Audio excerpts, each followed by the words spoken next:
जैसा कि आप जानते हैं, वेस्ट एशिया क्राइसिस के चलते हमारा इंपोर्ट, चाहे वो एलपीजी हो, क्रूड हो, नेचुरल गैस हो, सब पर काफ़ी भारी इम्पैक्ट पड़ा है।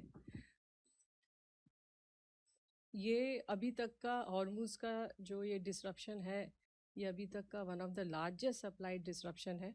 खासकर इसलिए क्योंकि दुनिया का 20% एनर्जी यहीं से जाता है, और अगर भारत के संबंध में देखें तो हमारे ऊपर भी इसका काफ़ी इम्पैक्ट है, क्योंकि हमारा जो क्रूड है लगभग 40% इसी एरिया से आता है।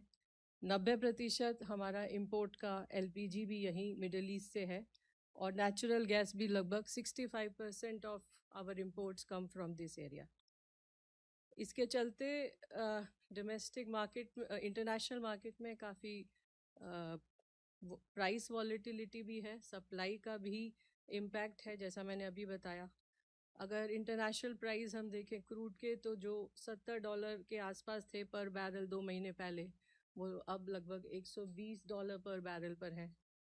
अगर हम एलपीजी की बात करें तो एलपीजी जो हम लगभग $780 पर टन के हिसाब से सऊदी सीपी है। इस सब के चलते हमारी ऑयल मार्केटिंग कंपनीज़ को भी नुकसान है, और भारत सरकार ने ये कोशिश की अभी तक कि कोई प्राइस इंक्रीज़ ना हो, और इसके लिए एक्साइज ड्यूटी भी कम की। जैसा कि पहले एक प्रेस कॉन्फ्रेंस में और आपको ऑलरेडी बताया जा चुका है कि इस एक्साइज ड्यूटी का इम्पैक्ट भी लगभग 14,000 करोड़ हर महीने का है। भारत सरकार ने इसके अलावा और भी बहुत सारे कदम लिए, जैसे कि तुरंत रिफाइनरीज़ के अंदर एलपीजी प्रोडक्शन को इंक्रीज़ करना। इसके अलावा पीएनजी कनेक्शंस को कैसे प्रमोट करना, नेचुरल गैस को भी कैसे डोमेस्टिक जो आपका कंज्यूमर है, हाउस होल्ड, उसके लिए ट्रांसपोर्ट के लिए 100% करना।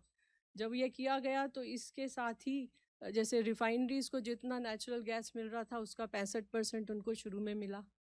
हमारे फर्टिलाइज़र प्लांट्स को भी धीरे धीरे बढ़ाया गया, और अब लगभग 98% तक उनकी सप्लाई इंश्योर की गई है। सो इन सब के बावजूद भारत सरकार की ये कोशिश रही है कि हमारा जो घरेलू उपभोक्ता है, जो गृहिणी है, उसको गैस की कोई किल्लत ना हो, और चाहे वो पीएनजी है, चाहे वो हमारा डोमेस्टिक एलपीजी है। तो भारत सरकार की कोशिश थी कि कोशिश है इनफैक्ट कि प्राइस स्टेबल रहे और सप्लाईज भी स्टेबल रहें। अगर आप दुनिया भर में कहीं पर भी देखें, हमारे आसपास के हम देशों में ही देखें, कई तरह के स्टेप्स लिए गए हैं। कहीं राशनिंग की गई है, कहीं पर वर्क फ्रॉम होम किया गया है। इनफैक्ट अगर आप डेवलप कंट्रीज़ देखें, चाहे जर्मनी है, चाहे फ्रांस है, चाहे यूके है, पेट्रोल का दाम अगर देखें तो 200 रुपये पर लीटर के आसपास है। अगर अपने देश में आप देखें तो ये लगभग 94 रुपये 77 पैसे है। तो ये सारी कोशिश कर कर भारत सरकार की यही मंशा रही कि जो हमारा घरेलू उपभोक्ता है उसको प्रोटेक्ट किया जाए। इन सब प्रयत्नों के चलते हमारे यहाँ पर किसी भी एलपीजी डिस्ट्रीब्यूटर पर कोई ड्राई आउट नहीं हुआ है। हाँ, बुकिंग का टाइम हमने 25 और 45 दिन किया ताकि वो डिमांड को मैनेज किया जा सके। लेकिन अगर आप देखें पिछले 2 दिन में भी तो हमने लगभग 97 लाख घरों को एलपीजी सिलेंडर पहुंचाए, और इसके अगेंस्ट जो बुकिंग थी लगभग 87,66,000 थी। इसी तरह जो हमारी कमर्शियल सप्लाई है अभी भी वो 70% पर है, लेकिन पिछले 2 दिन में 15,400 टन से अधिक कमर्शियल एलपीजी की सेल हुई है। ऑटो एलपीजी जो प्राइवेट आपके मार्केटर्स थे, उनकी डिमांड भी ऑयल मार्केटिंग कंपनीज पर शिफ्ट हुई है।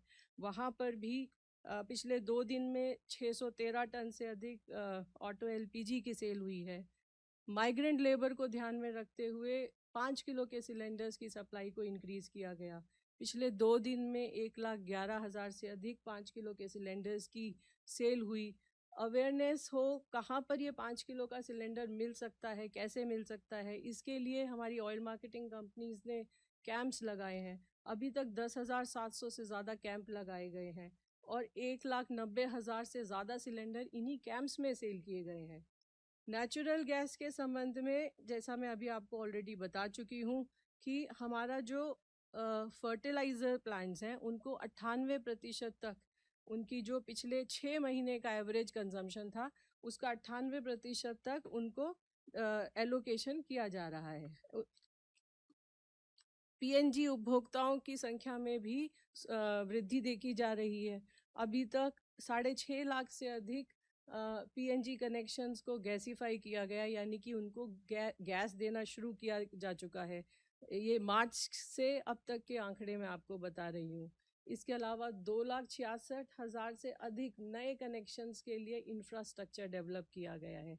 7 लाख से अधिक ऐसे कंज्यूमर्स हैं जिन्होंने अपने आप को पीएनजी कनेक्शन के लिए रजिस्टर किया है।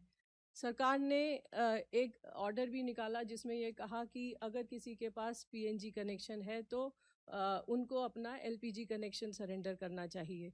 इसके तहत भी अभी तक 50,400 से ज़्यादा ऐसे पीएनजी उपभोक्ता हैं जिन्होंने एलपीजी कनेक्शन सरेंडर किया है। हमारे रिटेल आउटलेट्स पर आप देखें, वहाँ पर नॉर्मल ऑपरेशन है। पैनिक बाइंग होती है, लेकिन हमारे ऑयल मार्केटिंग कंपनीज़ की उनका ये एफर्ट रहता है कि तुरंत के तुरंत वहाँ पर सप्लाईज़ को रेस्टोर किया जा सके। पेट्रोल और डीजल की कहीं कोई कमी नहीं है, कहीं पर कोई राशनिंग नहीं की गई है। ये कुछ कदम जो भारत सरकार ने उठाए, ये उनके आफ्टर इफ़ेक्ट्स हैं। रिफाइनरीज़ को आप देखें, वो ऑप्टिमम कैपेसिटी पर ऑपरेट कर रही हैं। हमारी जो क्रूड इन्वेंट्रीज़ हैं वो सफिशिएंट हैं। इसके अलावा जब कमर्शियल आप जानते हैं, जब हमने एलपीजी को मैक्सिमाइज़ किया तो पेट्रोकेमिकल्स पर अफेक्ट हुआ, लेकिन सप्लाई चेन डिस्टर्ब ना हो, फार्मा को, पेंट को, केमिकल सेक्टर्स को हम वो उनकी जो मिनिमम रिक्वायरमेंट्स हैं वो हम दे पाएँ, इसके लिए C3 C4 मॉलिक्यूल्स का एलोकेशन इन सेक्टर्स के लिए भी किया गया। 9 अप्रैल से लेकर अभी तक 13,150 टन से अधिक प्रोपिलीन और 1970 टन से अधिक बेंजाइल एक्रिलेट हमारी ऑयल मार्केटिंग कंपनीज और उनकी रिफाइनरीज के द्वारा बेची गई हैं। इसके साथ ही ये भी प्रयास रहा कि कहीं पर कोई होर्डिंग या ब्लैक मार्केटिंग ना हो पाए।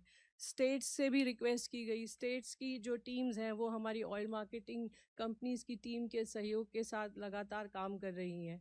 कल भी लगभग 200 जगह पर सरप्राइज इंस्पेक्शंस रेड हुए हैं। हमारी ऑयल मार्केटिंग कंपनीज भी लगातार सरप्राइज इंस्पेक्शन कर रही हैं। कल पिछले 2 दिनों में लगभग 41 डिस्ट्रीब्यूटर्स को शो कॉज नोटिस दिए गए हैं।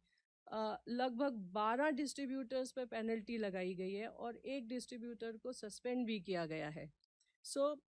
इन मेरा ये सब बताने का उद्देश्य यही है कि जनता से मैं ये रिक्वेस्ट कर सकूं कि हमारे पास सप्लाईज अवेलेबल हैं, इसलिए आप अफवाहों पर विश्वास न करें, अपनी ज़रूरत के अनुसार ही ईंधन क्रय करें।